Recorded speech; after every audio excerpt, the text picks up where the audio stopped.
নমস্কার বন্ধুরা, কল্যাণীর রান্নাঘরের নতুন আরও একটা পর্বে আপনাদের সবাইকে স্বাগত।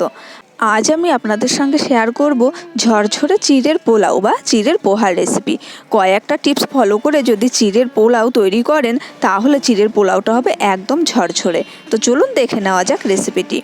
এর জন্য আমি 200 গ্রাম চিড়ে দুবার ধুয়েই একটা স্ট্রেনারে তুলে রেখেছি। অবশ্যই একটা ছাঁকনিতে বা একটা ঝুড়িতে এরকমভাবে তুলে রাখতে হবে, তাহলেই চিড়েটা কিন্তু ঝরঝরে হবে।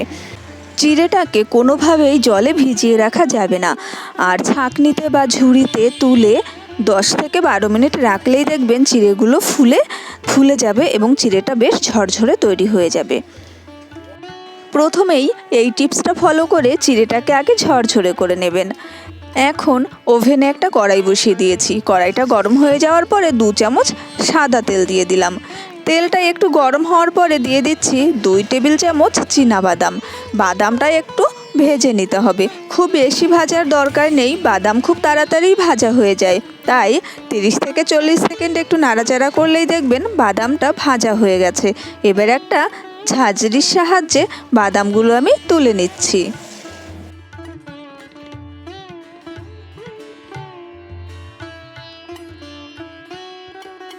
এখন এই তেলেই কয়েকটা কারি পাতা ভেজে নেব। আমি এখানে একটু কচি কারি পাতা ব্যবহার করেছি। কারি পাতাটা একটু মুচমুচে করে ভেজে নিতে হবে। কারি পাতাটাও ভাজতে খুব বেশি সময়ের প্রয়োজন নেই, 30-40 সেকেন্ড নাড়াচাড়া করলেই কারি পাতাটা কিন্তু ভাজা হয়ে যায় এবং সুন্দর একটা ফ্লেভার বেরোয়। কারি পাতাটা ভেজে তুলে রাখছি, এবং এই পাতাটা আগে ভেজে কেন তুলে রাখছি এটাও আপনারা পরেই জানতে পারবেন। এখন কড়াইতে যে তেল আছে সেই তেলের মধ্যেই ফোড়নে দিয়ে দিচ্ছি 1/2 টিস্পুন সাদা সর্ষে আর 1/2 টিস্পুন কালো সর্ষে। আপনারা যে কোনো এক ধরনের সর্ষেও ব্যবহার করতে পারেন। সর্ষেটা ভালোভাবে ফুটে যাওয়ার পরে দিয়ে দিচ্ছি খানিকটা পরিমাণে কুচি করা গাজর। তবে সবজিটা অবশ্যই আপনারা আপনাদের পছন্দ মতো ব্যবহার করতে পারেন। আমি এখানে শুধুমাত্র গাজরের ব্যবহার করছি। গাজরটা একটু ভাজা ভাজা করে নেব। এখনও পর্যন্ত আমি কিন্তু লবণের ব্যবহার করছি না। গাজরটা একটু ভাজা হয়ে গেলে দিয়ে দিচ্ছি 2টো মিডিয়াম সাইজের কুচি করে রাখা পেঁয়াজ। পেঁয়াজটা একটু চৌকা চৌকা করে কেটে নিয়েছি। পেঁয়াজটা ততক্ষণ ভাজতে হবে যতক্ষণ পর্যন্ত পেঁয়াজটা ট্রান্সপারেন্ট না হয়ে যায়, অর্থাৎ পেঁয়াজটা যখন একটু কাঁচ কাঁচ মতো কালার আসবে ঠিক সেই পর্যন্তই ভাজতে হবে, বেশি ভাজার কোনো দরকার নেই।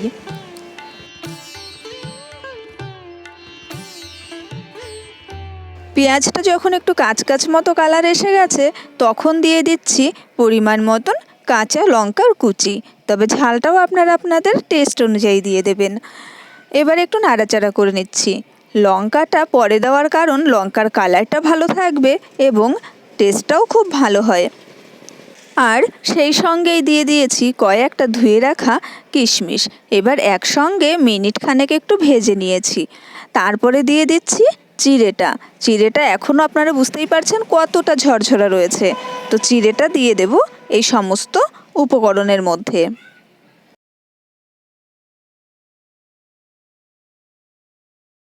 এখন সবজির সঙ্গে ভালোভাবে চিড়েটা একটু মিলিয়ে নিতে হবে।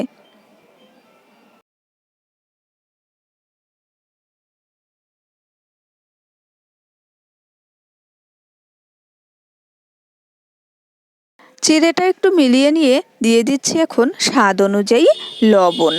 আগে কোনো সবজিতে লবণ না দেওয়ার কারণে আন্দাজটা ঠিকঠাক বোঝা যায় যে কতটা পরিমাণ চিড়ে আছে তার সঙ্গে কতটুকু লবণের প্রয়োজন।